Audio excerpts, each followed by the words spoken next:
Oi, tudo bem por aí? Já se inscreveram no canal? Dando continuidade ao nosso curso de oculoplástica, hoje nós temos a nossa aula número 2, Anatomia da órbita. A órbita é uma cavidade óssea. Ela tem um volume de aproximadamente 30 ml, ou 30 centímetros cúbicos. É dito que ela tem uma forma de pirâmide, na qual as paredes convergem posteriormente. As paredes medial e lateral formam um ângulo de 45 graus entre si. Já as paredes laterais formam um ângulo reto, um ângulo de 90 graus. É dito também que ela tem uma forma de pera, na qual o nervo óptico representa a haste da pera.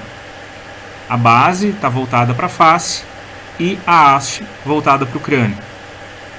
O limite anterior da órbita é o septo orbitário, ou seja, como a gente falou na aula de pálpebras, o septo divide o que é pálpebra do que é a órbita. Então, o que tiver posterior ao septo é órbita, o que tiver anterior ao septo é pálpebra. A órbita é formada por 7 ossos. Acompanhem no desenho ao lado. O osso frontal, em rosa, o osso esfenoide, em amarelo claro, o osso lacrimal, em verde, o osso etimoide, em roxo, o osso maxilar, laranja, o osso zigomático, em azul claro, e o osso palatino, pequenininho. O rebordo orbitário, também chamado de margem orbitária ou rima orbitária, ele protege o globo ocular sem comprometer o campo de visão, ou comprometendo o mínimo possível o campo de visão. Na parte superior do rebordo, ele é formado pelo osso frontal. O rebordo medial é formado pelos ossos frontal, pela crista lacrimal anterior do osso maxilar e pela crista lacrimal posterior do osso lacrimal. Já o rebordo lateral é formado pelos ossos frontal e zigomático e o rebordo inferior pelos ossos maxilar e zigomático. A órbita tem 4 paredes: a parede superior, também chamada de teto, a parede medial, que é a mais frágil de todas, a parede inferior, também chamada de assoalho, e a parede lateral, que é a mais forte, a mais resistente. A parede superior, ou teto da órbita, tem um formato triangular. Ela é formada pelo osso frontal e pela asa menor do esfenoide, ou seja, por 2 ossos. No osso frontal, a gente pode observar a fossa lacrimal, onde fica a glândula lacrimal. E na asa menor do esfenoide, nós temos o canal óptico. A parede medial, a mais frágil dentre as 4 paredes, tem um formato quadrilátero. Ela é formada por 4 ossos: pela asa menor do esfenoide, pelos ossos maxilar, etimoide e lacrimal. A parede inferior, ou assoalho da órbita, tem um formato triangular. Ela é formada por 3 ossos: osso palatino, maxilar e zigomático. Tem uma região de fraqueza na região maxilar e, por isso, a sua parte medial é mais acometida nas fraturas em blowout. A parede lateral é a mais resistente delas. Tem um formato triangular, formada por 3 ossos: pelos ossos zigomático, frontal e pela asa maior do esfenoide. No ápice da órbita, nós encontramos fissuras e forames importantes. Vamos falar de cada uma delas: a fissura orbitária inferior, o canal óptico e a fissura orbitária superior. O canal óptico fica na asa menor do esfenoide, como a gente já tinha mostrado no slide anterior. Por ele passam o nervo óptico, a artéria oftálmica e fibras simpáticas. A fissura orbitária superior fica entre as asas maior e menor do esfenoide e se comunica com a fossa média do crânio. A gente pode dividir as estruturas que passam no interior da fissura orbitária superior entre aquelas que ficam dentro e as que ficam fora do anel de Zinn. As estruturas que passam na fissura orbitária superior dentro do anel de Zinn são o nervo oculomotor, o nervo abducente e o nervo nasociliar. Já as estruturas que passam na fissura orbitária superior, mas fora do anel de Zinn, são o nervo troclear, quarto par, os nervos lacrimal e frontal, do ramo oftálmico do trigêmeo, e a veia oftálmica superior e veia oftálmica inferior. A fissura orbitária inferior fica entre a asa maior do esfenoide, na parte lateral, e os ossos palatino e maxilar medial. Ela comunica-se com as fossas infratemporal e pterigo-palatina.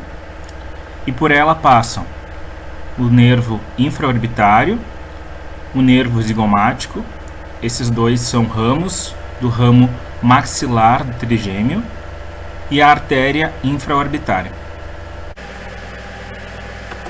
A órbita e suas relações externas. A vizinhança da órbita. Na região superior, nós temos o seio frontal e a fossa anterior do crânio. Na região inferior, o seio maxilar. Na região medial, o seio etimoidal, mais anterior, e o seio esfenoidal, posterior.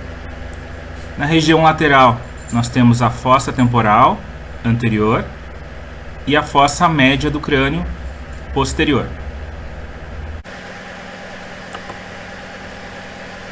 A órbita contém muitos tecidos, incluindo gordura, músculos, nervos, vasos, tecido fibroso, e é importante que a gente conheça os espaços no interior dela. Dentro do cone muscular, formado pelos músculos extraoculares, nós temos o espaço intraconal. Fora dele, ainda dentro da órbita, nós temos o espaço extraconal, e mais periférico, junto ao periósteo, nós temos o espaço subperiosteal.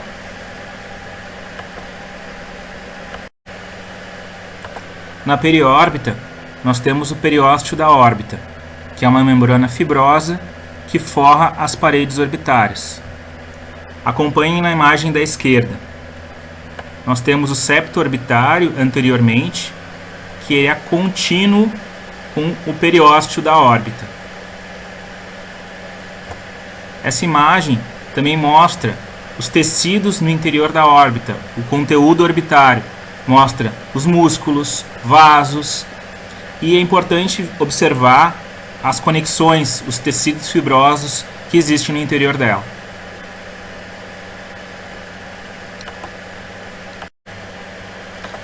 Esse slide é o mesmo da aula de pálpebra. Ele fala das bolsas de gordura, que são estruturas pós-septais.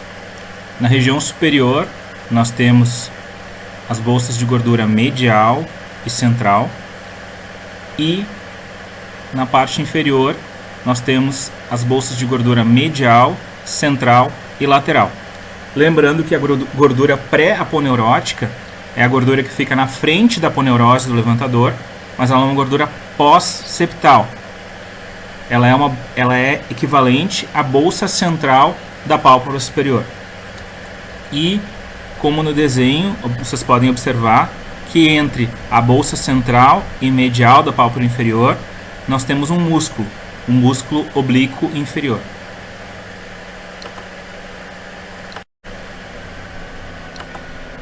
O olho apresenta 6 músculos extraoculares. São 4 músculos retos e 2 músculos oblíquos. Alguns músculos se originam no anel de Zinn, justamente os 4 músculos retos: reto superior, reto medial, reto lateral e reto inferior. O anel de Zinn também é chamado de anel tendíneo comum. Fora do anel de Zinn se originam os 2 oblíquos, o oblíquo superior e o oblíquo inferior. todos os músculos se originam no ápice da órbita, exceto pelo oblíquo inferior, que se origina na parte anterior da órbita. O oblíquo superior, ele se origina, então, na parte posterior da órbita, no ápice da órbita. Ele é o mais longo deles, passa pela tróclea, mas a origem dele é fora do anel de zinco.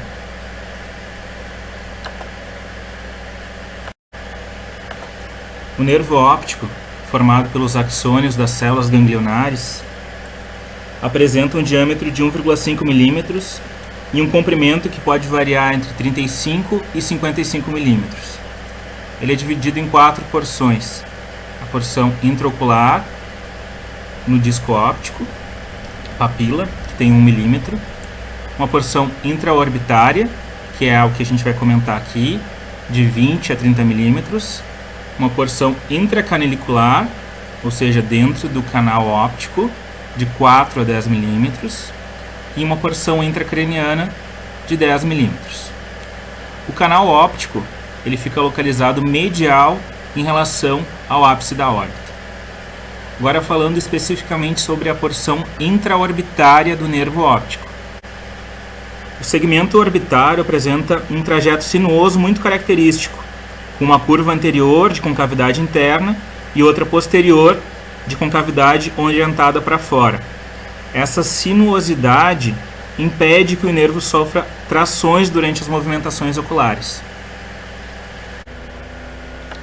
Eu não vou comentar sobre o gânglio ciliar em detalhes, mas apenas para localizar o gânglio ciliar dentro da órbita, ele fica localizado entre o músculo reto lateral e o nervo óptico.